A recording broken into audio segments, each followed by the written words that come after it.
Good morning, good afternoon, good evening. This is the Online Hustle podcast, and today on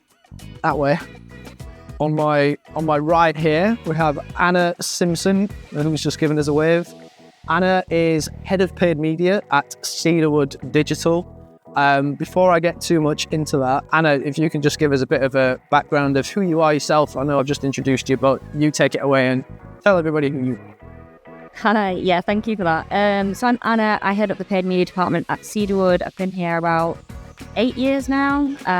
So basically, I've kind of come from nothing when I left uni to build my way up within the agency. I started out doing a bit of digital marketing in just a general sense, and then I kind of found my specialism in paid media. It's kind of what I enjoy. Got a bit of a numbers brain, so it kind of aligns. Nice. What originally drew you into the world of digital marketing, and how has that evolved into leading one of the most data-driven agencies in the UK, do you think? I think, it kind of started, I didn't really know that I wanted to do marketing. I actually originally wanted to become a lawyer, just really random. And then at uni, I ended up doing business management instead of law, because law just kind of went in so many different directions. I just wanted to do, I was just interested in criminal law. So I thought, let me find something that'll open doors for me instead, so that I can kind of figure out what I want to do in the future. So I did business management, really enjoyed it. And then when I left uni, I was kind of like, what now? Where do I go? So I kind of just had a look at what I enjoyed, kind of really enjoyed marketing, did a bit of research into jobs that are marketing related. And it was kind of where digital marketing, digital marketing is kind of everything now, whereas back in 8 years ago, it was it was there, but it wasn't as out there as it is now. Obviously with digital, it's only going to get more digital than what it was then. So I just thought digital marketing, let me see what that's about. Kind of got my first role here at Cedarwood as a junior. And I basically did SEO, I did paid media, I kind of did a bit of everything, which I thought was actually quite good because it gave me an understanding of everything rather than just kind of jumping down one alley straight away. But with SEO, it is more of a longer term, you don't see the results straight away, it takes time. And I'm not a very patient person, so I needed something that was a bit more I've done something today and I can see the results tomorrow. I kind of went down the avenue of paid media, just aligned more with my strengths. And that's I just kind of stuck down that route and built up the team from, I guess, I was the only person in the team at the beginning, and now we've got a team of 4. So yeah, that's kind of how I went there. It kind of was a bit of fell into it and just kind of really enjoyed what I was doing. It wasn't really it's not one of them things where I've been wanting to do this since I was a child. It just kind of seemed to fall into place, but in a really good way that, yeah, I don't hate it. I'm still here, and I feel it's great because I started back then, and there's so much that's changed over the years that now I've kind of understood that evolution rather than it just, coming into it now and having to learn everything. I've kind of seen how it's progressed, which I think is quite good as well. I think just to what you say there, it's interesting that there seems to be a lot of people that are, there's 2 different ways that you can get into jobs and different careers and things like that nowadays. Obviously, you can move sidestep and you can move from one company to another because you've got experience in that company. But then also there's still a lot of people that are starting out from the very bottom and then building their way up. Like you just mentioned, you started as a junior and now you're head of paid media. So that's quite a big step in 8 years. But it made me think of, I saw something recently about Nike's CEO. I never know whether to pronounce it Nike or Nike, but Nike's CEO at the moment. And he originally started back in 1988 as an intern for the company and spent, is it now 26 or 38 years within the company, just building his way up, going from intern to sales assistant to sales manager to regional manager to manager of sales for a whole jurisdiction to then eventually becoming the CEO. So it's good that there's 2 different ways of looking at it. You can either hire outside talent or you can really nurture that talent from the grassroots to then eventually that person becomes someone who is really high up in the business. But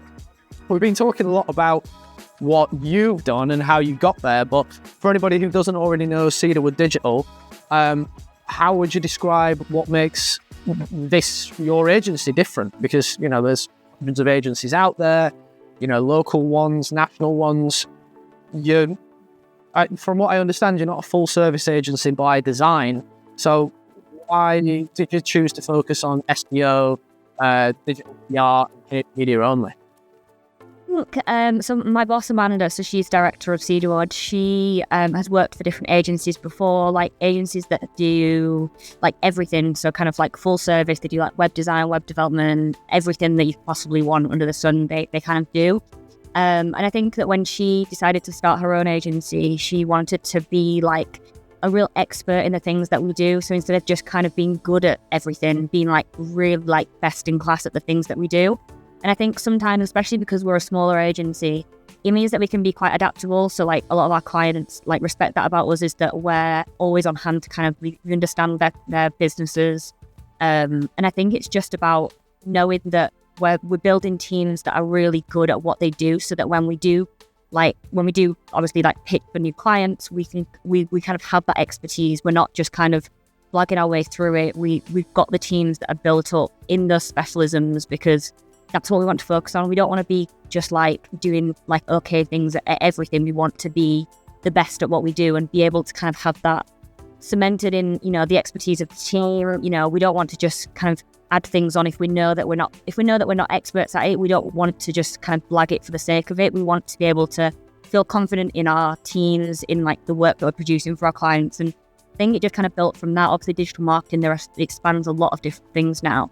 But the main ones that we kind of focus on, and obviously Amanda had the experience in from her past roles as well, was kind of like PPC, SEO and Digital PR. So I think that's kind of where it came from, just, really focusing in and being the best at what we actually do, rather than just, some clients and some agencies will probably just want to like, if there's money there on the table, we'll take it. Whereas we don't really like to do that. Like if we're not good at something, we'll be very transparent in saying, we're not the right people to partner with, because that's not what our expertise is.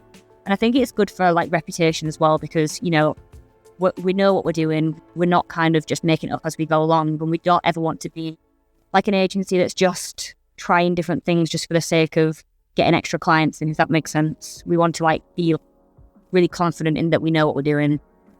Yeah, 100%. It's, jack of all trades, master of none type of thing. That was what I was trying to get at when I was trying to say it. I was like, there is a phrase for this, but I can't remember what it is. But yeah, exactly like that. So like having that laser focus, having that specialization into one or a few different niche areas, that is better for you, rather than saying, yeah, we do marketing, we can do anything. And then, just kind of dropping the ball a little bit, because then, especially in this industry, reputation is everything. And clients can be fickle. I'm sorry to any clients who are listening to this. At the end of the day, like the people who we're dealing with, their business is their baby. And, they're trying to create something, nurture something that might be their only source of income. So if they deal with an agency that does a really bad job, of course they have the absolute right to be able to say, hey, you guys messed up with this, I'm going to move elsewhere. And there's so many options out there that, of course, they should. And if I was a business owner that was doing this as well, I'd probably move elsewhere. So it's all about reputation. It's all about making sure that you go the extra mile for people. I think, just in that, what you just mentioned, I think a lot of clients that come to us, they have had like bad experiences with other agencies, and a lot of people feel like burnt by other agencies and like they've promised them the world. And I think one thing that we do really well is that we're just very transparent and very honest. And if we don't think something's going to work, we'll just kind of say that, because at the end of the day, like we want it to work as much as they do. And it's not just about, getting as many clients as possible. It's about finding the clients that we actually believe in and we think, we can make a difference here. And I think that's what's important to us. And I think as a smaller agency, we have the ability to kind of be more integrated with like internal teams of our clients. So like we really like to understand like the workings of the business and how each client, like what their business goal is, not just necessarily their digital goal. And I think that helps as well. Because as well, it's about like instilling confidence in the team. Like we want our teams to feel confident when they're talking to clients, and if we're making them do something that they're not 100% on because we've just done it to add it on as a bit of extra income. it's not going to fill the staff member with any confidence or build their kind of experience in the industry either. So I think it's kind of like a two-pronged approach as to why we like that specialism, really. Can you think of any examples where you have turned somebody away, and what was the reason for that? Oh, we turn people away, not like in a bad way, but like if we know that that's not going to be a fit. For example, if someone's looking for like an overarching, like a whole marketing strategy that's like not just digital, it's kind of incorporating all different media. So like email marketing is not something that we do. So we've turned clients away that have been looking for email marketing as part of the deal, because I wouldn't feel confident going in there and being like, this is something that we do and we've got lots of experience in, because we haven't. And I don't want to like false promise that, because at the end of the day, I'll just be making it up on the spot, and I don't want to do that, because I want to provide a service that I feel confident in. So I think there's been multiple times where, we've had to turn clients away, which I don't feel bad about, because I want them to get like the best for what they're like trying to achieve. And I think if I don't believe I have the experience to do that, I'm not going to put myself or the client's money like behind that. Do you know what I mean? Yeah, absolutely. And what do you think are like some of the best strategies that people should be optimizing? And I suppose like just from an overarching view, because I understand that it's going to be different depending on what your business is. But, if you pick top 3 marketing strategies for businesses going into 2026, what should be the main foundation of what they should get sorted first? Because I'm just very aware that it's going to mostly be brand owners and sellers that are watching / listening to this. So what things should they primarily get right as a good baseline that they can then build off after that? Such a good question, because there are so many answers, and whoever you ask will say it's probably something different. I think depending on budget, because I think that also is a big factor in this. So like if there's small budgets, then there's a lot of things that you can do in terms of website content, I think is really important. And again, this is not just PPC, this is, I guess, SEO as well. But like your website is like not a free thing, but like it's something that you're going to have, and you can make changes to that for free. So I think, having that good website content, I think the thing that's going to become more apparent now is obviously AI. Like Google's changing. We've now got like ads in ChatGPT that's just been launched. I think there's a lot of things that are happening that's kind of like goes against the traditional, what should we do first? Because I think, the fundamental principles of SEO is we want to rank in first position on Google, is kind of what everyone says. But that ranking number 1 doesn't really exist anymore, because, anything that you search for now, you've got an AI overview first. Same goes with ads. I think, people have always wanted to be in first position for ads. But again, now we're kind of seeing a change in that as well with AI overviews. So it's a changing landscape, so it's hard to kind of pinpoint this is what you should do. I think you should know exactly what your goals are. I think that is crucial. You need to know what your profit margins are if you're e-commerce. I think that's going to become more crucial than ever. I think if it's a lead generation business, you need to understand that what does a quality lead look like. I think it's all about that business data. And I think if you are doing advertising, it is about getting that first party data. That is going to be as crucial as possible with like cookies, depreciating and things like that. That first party data is what's kind of like feeding the algorithms with the things that are important to you as a business. So I don't really think that answered your question. As I've just realized, I just kind of rambled on there. But I think, again, it's hard to kind of pinpoint one thing, because it depends on what the business is, what they're trying to achieve, what their budget is. There's so many factors that can affect what that most important thing is. But for advertisers, I would definitely say first party data, collecting that and finding a good way to use that is going to be crucial.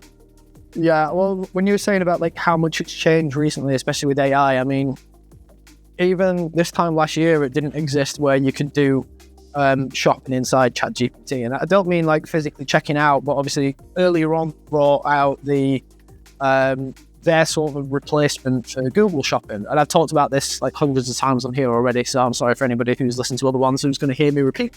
But if you think about like, I mean, for me, if I was shopping for new snowboarding boots, right, and I said, I want some Vans snowboarding boots, size 9, black, delivered to Southampton within a week, less than £200, I could just plop that straight into ChatGPT, and then it's going to bring up a whole list of different ones on a carousel that I can then flick between, which if I were to put that into Google and then somebody had done PPC beforehand, even if it wasn't the most relevant result to my search, that would have popped up before. It might not have shown Vans boots, it might have shown Solomon boots, but it might have shown them at £250 because that's what that advertiser had paid for the results to be first. But that wasn't necessarily relevant to me. Whereas this whole shift now with AI, with just going into ChatGPT and just giving it all of the information possible, it's kind of filtered out those results for me, and you're taking away kind of the need for SEO in that respect, because now you're getting something which is much more relevant to the shopper, which I suppose from a shopper's perspective is a huge net benefit. But people who have optimized their businesses for SEO, they're kind of looking at it now like, what do I do now that it's on the scene? I think it's an interesting point. I think a lot of people in the industry at the minute are kind of saying SEO is dead. It's like this thing that's just winding everyone up. And I actually don't agree with that. I think the thing is with like AI and ChatGPT and Google's AI mode and Gemini and all of the different AI bots, it's kind of like a lot of the fundamentals of when people are appearing in those things are actually based on a lot of SEO work that has been done. And at the end of the day, a lot of the things that show up are still super relevant. So I know you picked out, I guess, like a shopping example there. If you think about like the contextual relevance of all of that information will have been on whatever, like say for example, there's different brands that sell, there's different like retailers that sell that same brand. They're going to have to optimize their website to appear for those. So it's not, I don't think the game has changed in terms of, you know, like SEO is dead now and like what's the point in this? I think it's actually all still as relevant. It's just the way that Google and like ChatGPT is showing that information is completely different from just being like, I'm ranking in position 1 now, whereas it's a lot more conversational. So if you think about it, at the end of the day, the information that ChatGPT or Google's AI mode picks up is still from websites. It's not just made up information. So I think a lot of people panic and are like, oh, like there's no point in SEO. We've like invested in it for this long now, but actually it's all made redundant. But actually it's not, because it's still the same principles. It's still, you know, people scraping information from different people's websites to get contextual relevant signals that it's then just kind of reformatting into like a conversational way that's like the answers that you're getting. So it's an interesting one. I think obviously it's very new, so a lot of people are just, you know, trying to get as much information about this as possible. But I don't think that fundamentally the things that we've been doing are going to change massively. I think the foundations of all those things are going to be exactly the same. They're still going to be as important as ever. It's just the way that the information is like translated now. Instead of it just being how we used to see it, it's now in more of like a conversational tone. But yeah, I don't think the game's going to change forever. I think the foundations of all the digital marketing things that people do are still going to be relevant. It's just about adapting to how that is now being shown compared to how it used to be. Yeah. And I just think as well that there's a lot of, as you said at the beginning of your answer, there's a lot of noise in the industry like saying, oh, SEO is dead, blah, blah, blah. But it's almost clickbait as well, because as soon as any big change comes around, you know, everybody likes to throw around sort of disparaging information. Anybody who's going to click on something that says SEO is dead because they're like, wait, what? This is like the whole way that we've been building our business. If it just says SEO is going to continue to be fine for the most part, nobody's ever going to click on that as like a LinkedIn post or as an article review or anything. It's like we all know that like the news has tried to be as salacious as possible to get people to click on it so that you know, they can get ad revenue from it. So that's one thing aside. I always think as well that, you know, these AI tools come out and yes, they are game changing to a degree, but it takes a little while for the general market to adopt it as well. So something that I'm using is not necessarily the same as something that my dad is using, you know, and he's this early 60s now. So there's still going to be people who are using the more okay, put it this way, you can still buy CDs, you can still buy cassettes, you can also stream all of your music library directly from Spotify. So, there's a wide variety of different mediums to get music from, to search for products on. It doesn't necessarily have to be everything is AI, nothing else exists anymore. Like, there's going to be a fluctuation phase. If you speak to grandparents, they probably don't even use Google at all. Maybe they're still looking through the yellow pages to find a local business for what services that they need. So, there's always going to be sort of a transitionary period. Yeah. And during that time, of course, agencies are going to upskill and go, right, now that this new disruptive thing has come into the market, how can we adapt so that we can then be leaders in that realm as well? So there's always going to be that sort of grey area moving from this thing to then this next thing in the future. I do still think that a lot of the way that products, at least for e-commerce sellers, are being searched for has changed dramatically. And we've seen, obviously, not just with ChatGPT, but also Amazon. People are now using Rufus and things like that on their website so that they can search for more relevant products. They've also brought out the Amazon Lens tool as well. I don't know if you've seen that, where like this tankard, this mug, if I saw it in the street and then I was just like, oh, I want to get something like that, I could get my iPhone, scan it, and then it's going to bring up a bunch of different options that are this or similar. That's going to feed directly into my Instagram search. So there's other neat ways that search is happening. But yeah, as you say, I think fundamentally you still have to be visible on all of these different platforms, be it Google, be it Bing, be it whatever, so that people know where to get your products from. And even then, like, if I search for that item on ChatGPT and I was looking for those snowboard boots, it's still super unreliable. And I know I'm like throwing it out there as this new option that people can use, and it's good for some stuff, but then when you click into it, it will also acknowledge itself that it doesn't necessarily have all the data. It's like, oh, hey, Lewis, I found this snowboard boots that you were looking for. This is in that size, that's in this size. Unfortunately, I couldn't find black ones in stock, so here's some red ones. So even then I'm like, well, I didn't actually ask for red, so why are you showing me? So there's still some distances in the data. Go on. And I think as well, just on that, I think, especially with like the integration of like shopping into like these different platforms like ChatGPT, for example, I still think that when people come down to it at this point, and again, like there is that transitional phase, and I don't think that it has like fully dominated what it's trying to do yet, because I think, like you said, there are still mistakes. It's not 100% relevant. The amount of times that I talk to ChatGPT and I'm literally like, no, like, you're not listening to what I want. Like, this is not what I asked for. Go back and try again. And it's like, I'm so sorry. And I'm like, yes, do better next time. But like, there is still that kind of, it's not fully its full potential yet. So I think, even in this phase right now, people will still probably go there for, inspiration or advice and things like that. But still, they will tend to probably still go back to Google or go back to Amazon to make that final purchase. So I think they're quite assistive at the minute, they're not like the end, the end goal. I think people will still use, and I think it kind of plays into that, it's not just like everyone just search on Google now. There's so many different touch points, whether it be like TikTok, where people are like now saying that TikTok is the new Google, and like to some extent, yes, I agree.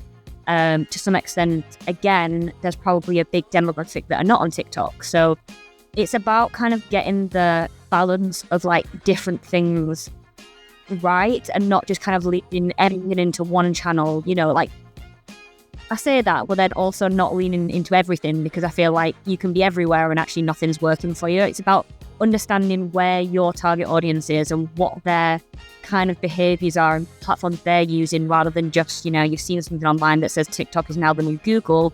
But actually, if you look at it, Google still owns like 80% of the market share for searches or something. Don't quote me on that, I just made that up. But it's something that's basically like Google is still like the place to be. So I think it's just about adapting the strategies, understanding, where your specific target audience is, because there are going to be some people TikTok's going to be absolutely no good for, but there's some people actually will probably get a lot of revenue from that channel. It's just about, really like understanding your target audience and what they're going to be searching for. Yeah, I completely get you. And I think there's different optimizations for each platform as well, because we speak with a lot of sellers now who are now using TikTok Shop, and it's sort of become like the modern day QVC. And what I mean by that is, like, again, this cup, you could be putting that on TikTok Shop, and you could be doing a video, say like, yeah, this cup is made of metal, it's going to keep you water cold forever. And you're doing this video where you're kind of demonstrating the benefits of the product in a video format that somebody might not necessarily have been searching for a video on a Stanley Cup. What's the word I'm looking for? Dupe, whatever. Like a Stanley Cup dupe. Like, I might not necessarily be looking for that when I'm on TikTok Shop, but you're just flicking through the videos mindlessly. This is coming from somebody who doesn't have TikTok, by the way, but I know it works. But you might just be aimlessly flicking through your videos, seeing what comes up, and then, woof, you hit with this clip of somebody explaining how this cup works, and then you're like, wow, that's really interesting. I should definitely go and buy that. And then in TikTok, you can now click directly through to that video to the purchase page and buy it. And it's this whole renaissance of like discovery shopping, where you didn't initially know that you wanted it, but because of the way that somebody is demonstrating the benefits of the product, you cannot leave TikTok without buying it. So there's all these different things now where like people are going onto certain platforms for certain things. I mean, how many times have you like been walking around the city? I know you're in Manchester, but there's places that, you know, might be a new restaurant that's opened in Manchester, for example, and there's a queue around the block, and then you'll be like, why are people queuing for this? And then one of the friends that you're with is like, oh, it went viral on TikTok. And it's like, but it didn't go viral on Google. But people are searching for restaurants, for, activities, things to do on platforms like Instagram and TikTok, because they can digest and easily understand what happens there, because you don't necessarily need somebody to walk you through it step by step and explain the benefits. You can just go, oh, I'm searching, that food looks nice, should we go there? Yeah, let's go there. And you can digest that content in a simple, easy way, because it's, you know, audio, maybe it's got a viral track with the audio, and it's a little bit of video, and the food looks nice, and you're like, yeah, we'll go there. So the overarching point of what I'm trying to say there is that I don't think that SEO is dead necessarily. It's just that there's now multiple branches that have come off it, whereby, you know, Google is baseline for, I need to find a dentist in Southampton, so I will search that on Google. If I want life advice, maybe I'll go to ChatGPT for that. Maybe I'll go to ChatGPT for shopping, as I say, for snowboard boots. But then if you want to look for something that's like a fun activity, maybe if I want to go to a trampoline park, or I want to go ice skating, or I want to go for a new meal in Winchester or in Bath or London, wherever it might be, I'll probably go to TikTok or Instagram for that. So it's almost now as it's like split off into multiple different routes, but the tree itself is still Google. Does that make sense? 100%. I definitely agree. I think you kind of hit the nail on the head with that one. I think especially TikTok, and this is why I always say I think it depends on what your business is and what you're trying to achieve. I think, you know, one viral video on TikTok, I'm not going to lie, I'm really bad for like following things that I see on TikTok as well. Like, if I'm going traveling, TikTok give me some recommendations of what I can be doing. I think it's because of that visual aspect, and like it's almost like as well like a lot of real people telling their real experience of something rather than, you know, a review on Google. Like, who does Google reviews? I personally don't. It's not something, maybe someone who's, you know, had a bad experience will probably write a Google review to make a point, but it's not something that's like ingrained in what we do. So I think it's almost having that trust. For our generation. What, sorry? For our generation. Yeah. For our generation. I think it's just about having that, and I think it actually comes back down to like trust and like having that, you know, real user experience of someone's been there and this is their experience. So you can trust that more than, let's say, an ad that's basically just going to highlight all the great things about this one thing. It's like more authentic. And I think that is becoming more prevalent than ever now, is that authenticity of what people are showing. Even like when we do, like, because we do TikTok ads as a bit of as one of our part of our paid social service. And one thing that we find is that user-generated content performs a lot better than any type of, like, you know, put together this really high creative visual ad that looks so professional. But actually, it's what people really want is that authenticity of someone else has used this product or been to this place, and this is their genuine review or like their genuine experience of that. And I think that resonates a lot better with people than just like a professionally shot image sometimes. I mean, don't get me wrong, professionally shot images and videos and things still have their place. I think, again, it's about adapting to what platforms you're using, what is the creative that you're putting out on those different platforms, you know, what is the intended goal of that? Because like you were saying earlier, yes, people might see something on TikTok of like a nice restaurant, but at the end of the day, if they're wanting to go there, they're still going to go to Google to look at the menu or to book. So it's kind of like different channels have to almost like work together. It's like almost like building a pipeline from like top of funnel back down to bottom of funnel, which will always kind of be Google. Again, it depends, because I think with TikTok, if you've got like products that are almost like, they're not massive, like they're impulse purchases almost. I think that they do really well on TikTok because they're not massively expensive. People can press 2 buttons and it's coming to their house, which is crazy. And sometimes I have to stop myself because I sometimes get like caught up in like people selling me something and I'm like, I've never ever even considered this before, but now I feel like I need it. So it does. No, it really is. I remember once I was like, I would never buy for TikTok. No, like would never do that. And now I'm like, yeah, got when people say, oh, where'd you get that from? Oh, TikTok shop. And it definitely does have its place. I think, yeah, it's just about having like a bit of a cohesive experience. Again, just understanding what your audience is, like what their goals are. Like, do they have the disposable income to just kind of like purchase something quickly off the cuff? If it is, then I think products like that are perfect for TikTok shop. I think you have to get the right people, because I do again think that user-generated content is important with that, to get people to actually like talk about it and the reasons why, like you said earlier. So when you say get the right people, I'm presumably talking about influencers. I am, but again, I'm not going to talk too much about that because that's not my area of expertise, and I wouldn't like to, put my 2 pence in there. But it doesn't even have to be influencers. I know a lot of people that I've bought from on TikTok. I guess these days, I suppose you can call them creators. So they are like in the industry of, putting out videos, and they do put out content, but they're not necessarily influencers in the sense of, I feel like how we know influencers as being like, like Molly May or someone like that who has like thousands, millions of followers.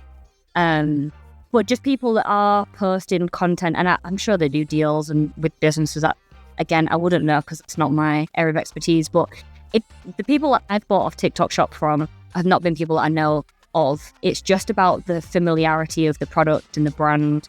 And I think brand is a thing that's going to be quite crucial just in general in digital marketing, because I think brand sometimes gets overlooked because people are like, oh, there's no brand loyalty anymore. Like, that's not really a thing. And to an extent, I agree. But I think, especially with like going back to what we were saying about AI and things like that, like the AI models are going to want to know about the brands that they're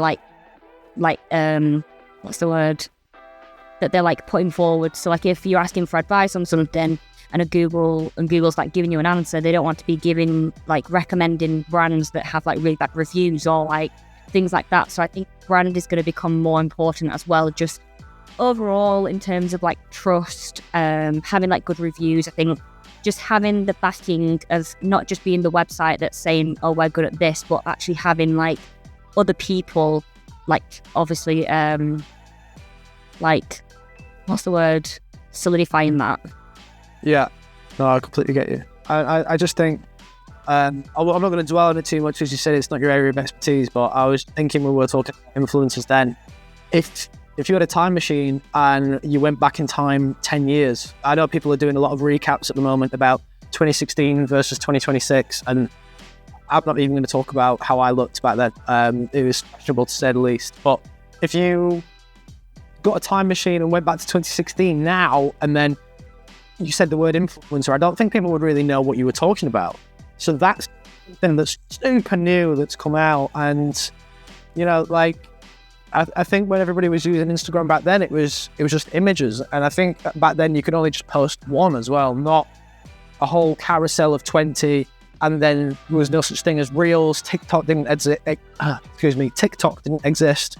So there wasn't any of these mediums for us to be able to discover new things in that way. But I suppose, like, when you're talking about brand and loyalty and trust, I think that's kind of what influencers are in a way, aren't they? Because people that post products and maybe they have got a brand deal from this brand that obviously wants to sell their shoes, their jackets, their cosmetics, whatever it might be, they are entrusting the influencer as their media. They're saying, we like the stuff that you're putting out. We think you would be a good fit for our brand. We've noticed that you've got X amount of followers. These followers, if they like you and you are, you know, linked to our brand in your similar aesthetic or similar morals, then we could partner together and we can sort of piggyback off your audience as a person, sell to your followers. So that's why they're doing it. They're using a person as a medium to get access to a new market. But it's just interesting because, like I said, stuff like that didn't exist 10 years ago. And now everybody has become so used to that, and maybe it's got a little bit tired as well, that now there is the complete opposite. Got stuff like TikTok, where it's, you know, there's no loyalty to that at all. It's just it's a complete rotating feed where you, as you say, like I might not be interested in that water bottle at first, but somebody demonstrates it to me in a new, novel and interesting way, and I'm like, oh, how could I leave TikTok without buying it? You know. So what was my life without this? Yeah. It's interesting that you say though about influencers, because actually I think the other thing is just making sure that partnerships are correct. Like, even from a user perspective, I saw some backlash the other day about Molly May. I don't know why I keep talking about Molly May. I'm not even a big Molly May supporter, but so she just did a collaboration with Adidas because she'd been wearing Adidas Sambas for like years. Everyone was like, oh my gosh, this is such an amazing partnership. Wow, blah, blah, blah, blah. And then I saw people talking about it on LinkedIn, and they were saying, I actually don't think that this is a good fit, because Molly May is very open about how she doesn't really like going to the gym. She doesn't really like doing exercise, things like that, which is kind of the ethos of the Adidas brand, or Adidas, if you want to call it that way. I don't know which way you say it. So yeah, it's interesting to kind of see how other people like perceive that, because in one way, yes, it seems like a great collab because she's always wearing their trainers, and obviously she's got a massive following for things like fashion and things like that. So from that perspective, it does seem great. And then you actually look at like the ethos of the brand itself and what that stands for. And then when you look at it from a different perspective, it's like, actually that doesn't align at all. So it's just interesting to see how brands adapt to different, like the different goals of what they're trying to achieve. I guess obviously with that one, they've gone down more of a fashion route, whereas actually their main ethos of the brand is more of like a gym fitness type brand. So yeah, it's just interesting to kind of see how people like perceive different things like that. But I also think good that people now don't, because I even find myself, especially with big influencers, yes, you'll get like inspo from like their pictures or whatever, but a lot of the products that they have partnerships with now, I feel like I'm very much aware of, well, this is a paid partnership, so actually what it's doing probably might not even do what it says it's doing. Yeah, I think that's the other thing with like TikTok is like, they're creators who don't have massive followings, you know, they're just kind of doing things that they probably haven't had like other extensive work done that's probably made their skin flawless, because they're like almost like micro influencers, so they don't have that. It's almost like they're more authentic because they're just kind of normal people. Does that make sense? Yeah, absolutely. So with the Molly May thing, it's like there's two different ways of looking at it. From a monetary perspective, I did that doing really well from it, because you know they're then getting access to Molly May's audience. But from a morals and ethos perspective, maybe she's not a good brand fit because she doesn't go and work out, and that's kind of the whole point. It was sportswear. And, there's the biggest one I can think of is Kanye West, right? Yeah. The whole Adidas partnership with him, and, he said some questionable stuff. And then it came to pass where Adidas went, this is probably bad for our brand, because then if we're making money, even though we're selling billions of dollars worth of Yeezys every year, if we continue to trade with you, we're going to get a bad rap because of the things that you've said. So then there's like a breaking point whereby the brand has to make the executive decision, even though we are making loads of money, should we continue doing this because we don't want the reputation of this person who has damaged themselves to then damage our brand. So, there's also where it can go the opposite way, where they've made the choice to part ways with somebody because of the moral aspect of it as well. No, for sure. I think brands do have a lot of responsibility for that.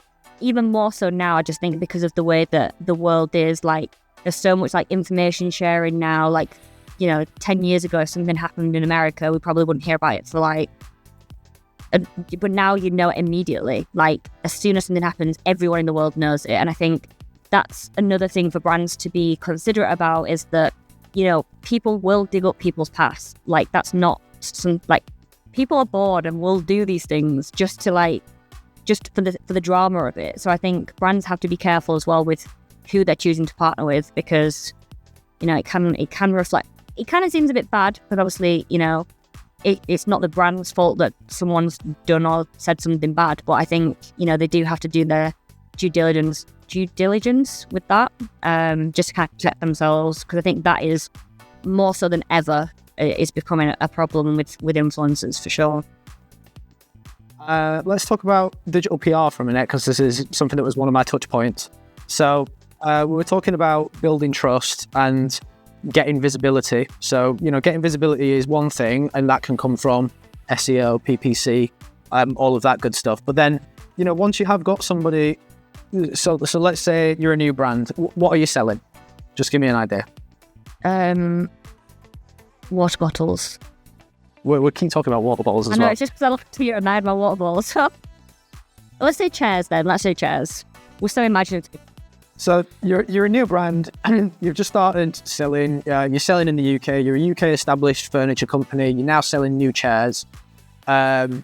You have started with SEO, you've started with PPC, so you're showing pretty high up on Google, right? You've got that part right.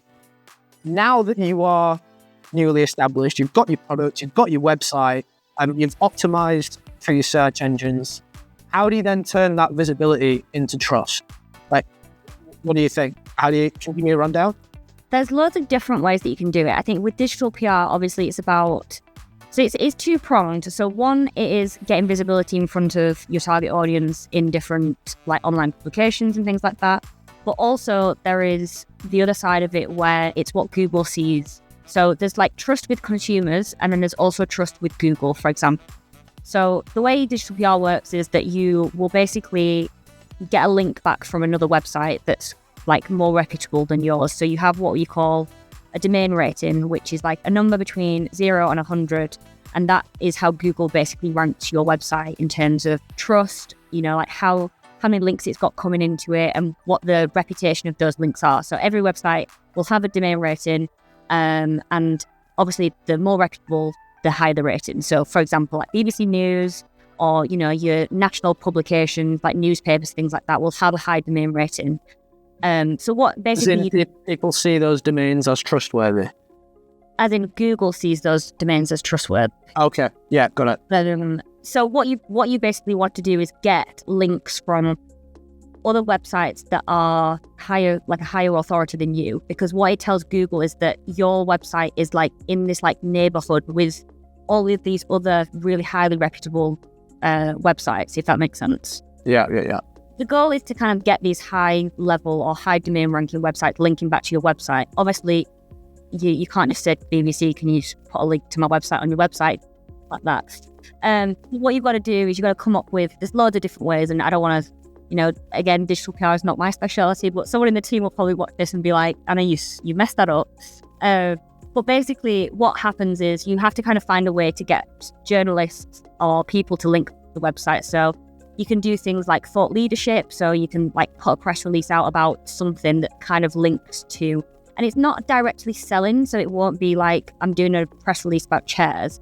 It will be about something topical or relevant that you can then link your business back to it. There's other things. So like if, for example, I don't know, there's things about like tariffs, like let's say Trump tariffs, for example. That's very newsworthy. A lot of people are talking about it. If you come from like a website, like a brand who is impacted by that, it gives you something that you can comment on. So from a business perspective, you kind of say to the journalist, this is what we're going through as our business, blah, blah, blah. I'm an expert in this. I own this business that does this, and we obviously trade with the US. So I've got that kind of expertise to be able to talk on it, and this is my experience. Again, you can basically send this to the journalist. Obviously, there's a lot of process behind it. It's not just send it to a journalist, but what they'll basically do is if they publish that, you can basically say, can you link back to my website in that press release example? So that's one way of doing it. The other way is things like product placements. So say, for example, you've got like the independent Best Buys, or they have like best lists, which you'll probably see if you like search for specific things. If you buy like new headphones, for example, and you say the best headphones of 2026, you'll likely get a list of different products. So that's the other thing that you can tackle it, and which is a good way in terms of actually getting that e-commerce like selling aspect, because you're selling to, I guess, you're selling your product rather than the brand, if that makes sense. So you could go into, I don't know, let's just take, for example, like a garden furniture client. The indie Best Buys would probably do like best garden furniture for 2026. If you know that those are the types of like lists that get put out every year, so there'll be like set ones that they do every single year that they'll just update. And you can kind of go back to the journalist and say, hey, this is my product range. This is good because X, Y, and Z, blah, blah, blah, blah. And that's a good way of also, obviously, they're not necessarily going to pick it. Obviously, it depends on how good the press release is. Again, that's not my area of specialty, so I don't know what they put in that, but it works. But obviously, the digital PR team obviously deal with all of that. But the basis of it is that you're then getting into these highly reputable publications. So that The Independent is a great one. People trust it. It's well known. They're obviously linking back to your product in their article with their like best buys, which I guess in a way kind of like ruins the fact that, you know, it's not always the best. It's just kind of sometimes what people send for them to include. Yeah. I get it.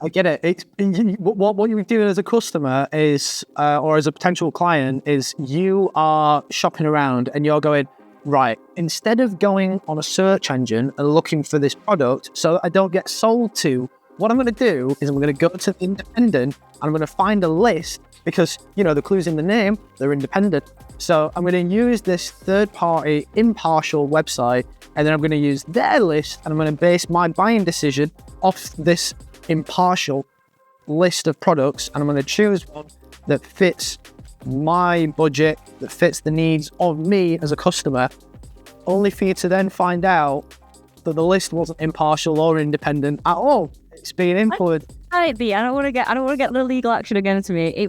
It might be, but the products can be included from people that are sending in press releases. But I guess from the business's perspective, it's good because you get it in those lists. And I think especially for like smaller businesses have, you know, really competitive landscapes. So they're against big retailers that are really well known. Let's say, for example, like B&Q or something like that, that's like really out there, that you're never going to rank in first position for like garden chair, let's say, for example, because they're all going to be taken by these really big retailers. They've got years worth of SEO work. They've got years worth of like authority going into that account. You're never going to rank in those, you know, not aggressive, but those competitive positions on Google. You just never, like, no matter how hard you try, as a small business, you're never going to get there.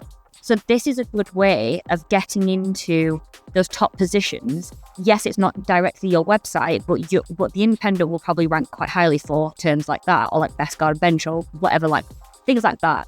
So it's about getting your brand in places that you probably, no matter how much work you do, you're never going to get into position one for that, because it's just kind of one of them things that there are certain terms that you're just not, because there's too many reputable companies in that position. But being in those like product placement lists you're able to still get that visibility. What people will be clicking on those top couple of listings.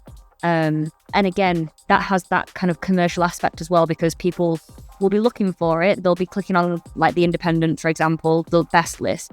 They'll see your product. They can then click through. So you've got the authority from Google linking to the Independent, which is obviously great.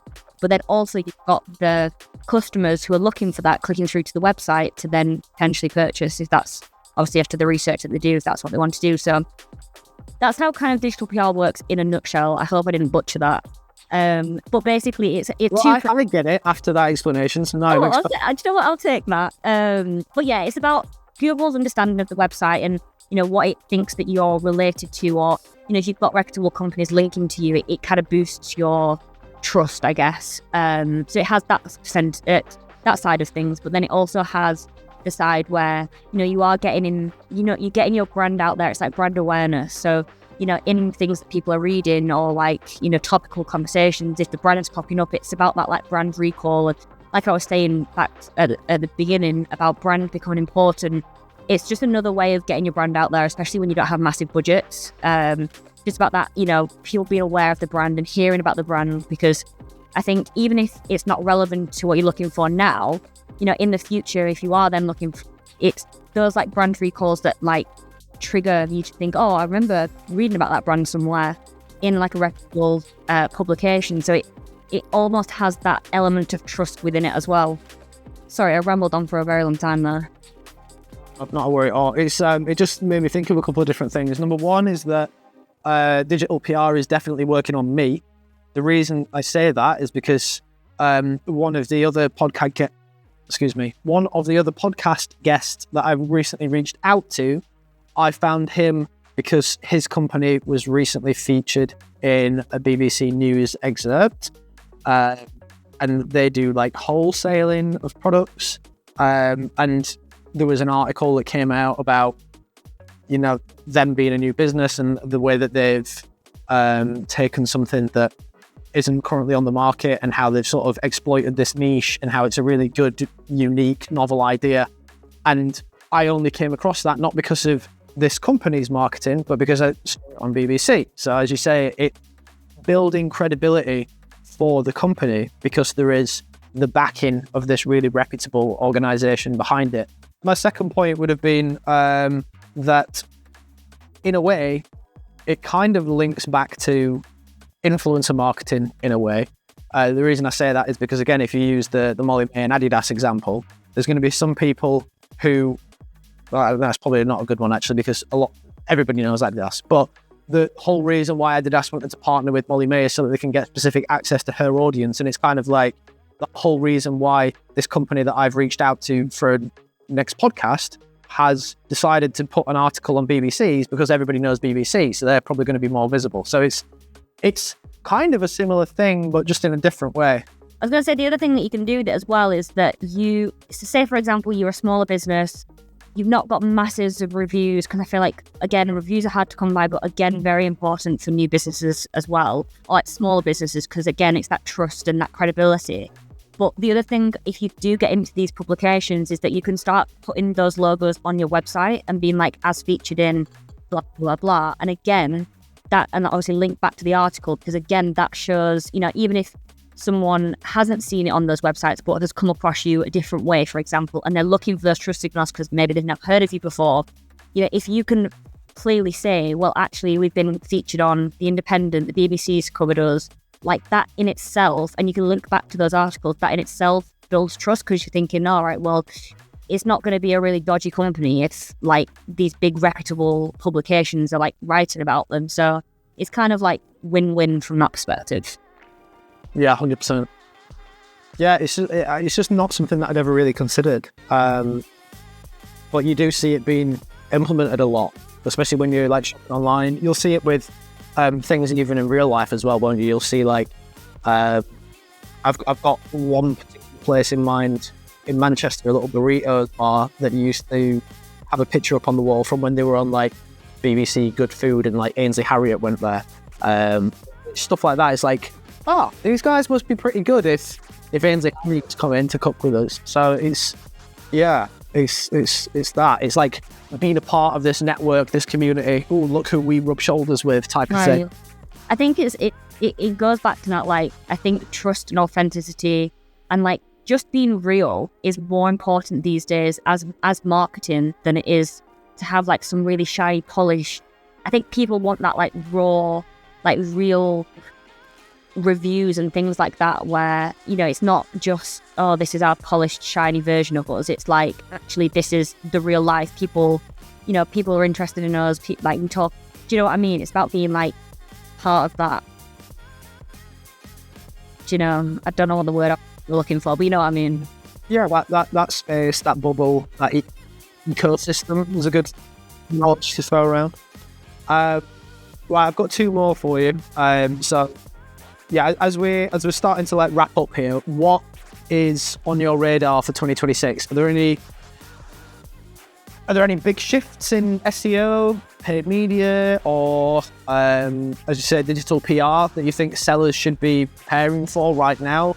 Are there any sort of tidbits of information that you can give us, like industry info? I mean, I wish I had some. I think the biggest thing from my perspective, I guess, for all digital marketing, especially on Google side of things, is the shift from like what we normally see as a normal search results page with, you know, your ads at the top, organic listings. I think this is going to be the biggest change this year. I know it's already launched in the US, but they're now doing ads in AI. So at the minute, they're not doing that in the UK. I think it will get rolled out very shortly. So I think something to be mindful of if you are UK based. Things that I've like, I guess, like hints and tips that I've kind of pulled together based on the information that I've got currently for both paid and SEO is that on like your website content is going to be more important than ever, because, you know, you're wanting to answer, like, people come to these AI chatbots for advice, they come for questions, they come for things like that. So where Google and all the different AI bots are pulling the information from is from your website. So you need to just make sure that you're being as clear as possible and concise of, you know, if you're an e-commerce seller, what are the pain points of your audience? You know, what are the questions that they're asking on a regular basis? You can use like People Also Asked is like a website where you can find like what the most common query, like search questions are based on a certain topic. So if you can kind of be the person that's answering those questions when ChatGPT or Google's AI mode is going to be answering those questions, it's going to be searching for the answer. So if you've got that answer ready, you're more likely to serve in those formats. And I think that also goes on to ads as well. So I think with Google Ads, and I'm not sure how the ChatGPT ad network is actually going to work yet. So I need to do some research into that myself. But I definitely know from Google's perspective, it will be looking at things like trust signals. It will be looking at things like how good it can categorize your products or your business as a brand. Because again, it wants advertisers that are going to help it answer the questions that the user is asking. So if you can kind of categorize yourself within, like, very clearly, so that the AI bots can clearly understand what it is you do, where you kind of fit into that, I think that's going to become more important and less like keyword based and more like answering questions, being part of that conversation and being like assistive to the AI bots in that way. So I think that's definitely something that we as an agency are looking into, kind of like making sure that we have foundations for that set up. Again, across SEO and PPC, I think SEO and PPC are becoming quite intertwined in 2026, probably more so than ever. So I think, you know, working together is a good way to kind of tackle those big changes that are coming. But yeah, I think advice for anyone is just, you know, the foundations of what's going to get you through all of the different changes. You know, things like making sure your landing pages are good, making sure you understand your audience like fully, like what are their wants, needs, what are their pain points, what questions are they asking. These are the things that we need to know more than ever. And then just make sure you've got content on the landing pages. I think that is where all of these AI bots are getting their information from. So if you've got nothing on your landing page, how is it going to show you for anything? You need to make sure that content is good. And yeah, just making sure you've got first party data. Like I know ranted on about that earlier, but I think especially for ads, that's going to be kind of crucial. And yeah, that's kind of my top tips for what we're focusing on. I think it's going to be the biggest change that we've seen in a while. So I think, just kind of make sure that everyone's understanding what is actually coming and how we can adapt to those things. But I think, again, the foundations of what's going to get us through it. I don't think anything massive is going to change. Like I said earlier, I don't think that the fundamentals are going to change. I think it's just about understanding how you're going to be served in a different way to what you've traditionally been served, both in, I guess, organic SEO and paid media. Okay. So with all that in mind then, we always close out with the same question, and I feel like you've built a good foundation for it already, so it's not going to be something that's going to completely derail you.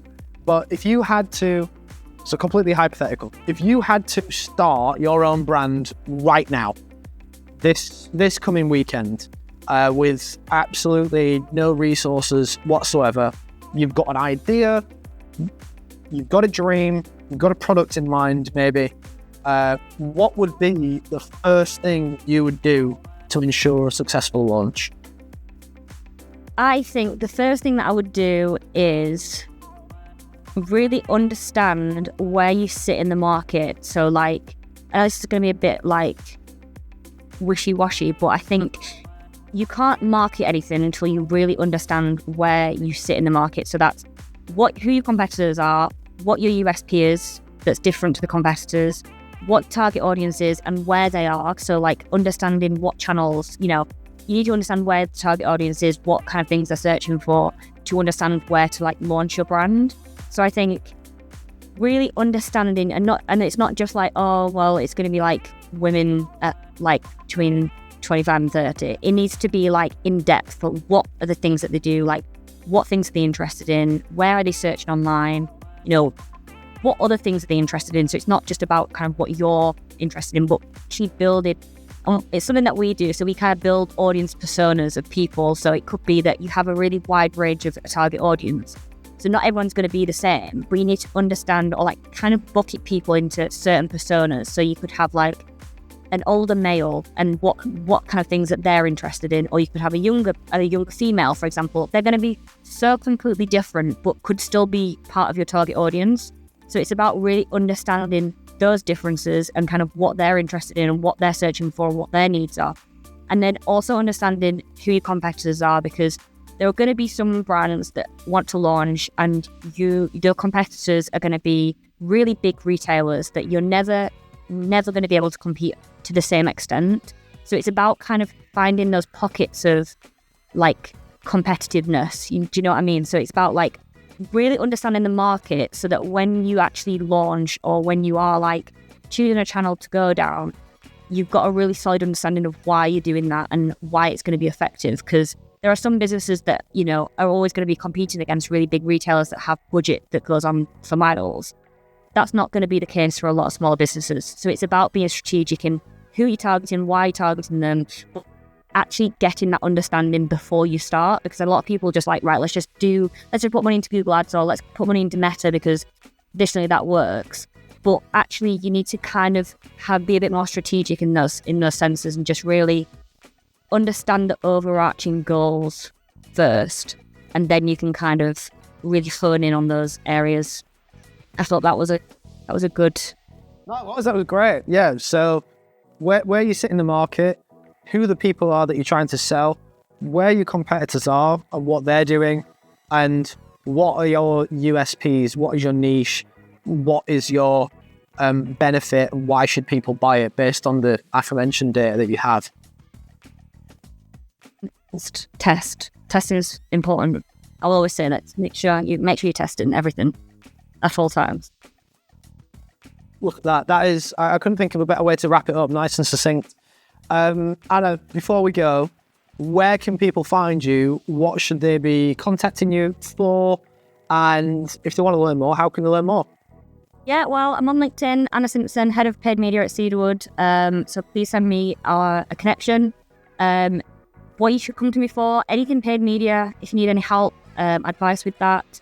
Also, we've got an amazing SEO and digital PR team. So if you're in the market for any of those services, please, again, just get in contact with me. I can put you in the right direction of the person to speak to. Hey, listen, absolute pleasure having you on. Thank you so much. your time with us. And if nothing else, I mean, I came away with a better understanding of everything that you do. And if I'm launching a brand, I'm going to steal some of those tips. So thank you very much. Well, make sure you cut me in with 10%. I'll give you a slice of the profits. Don't worry. Thank you. No, thanks for having me. Thank you so much. Have a good one. No worries.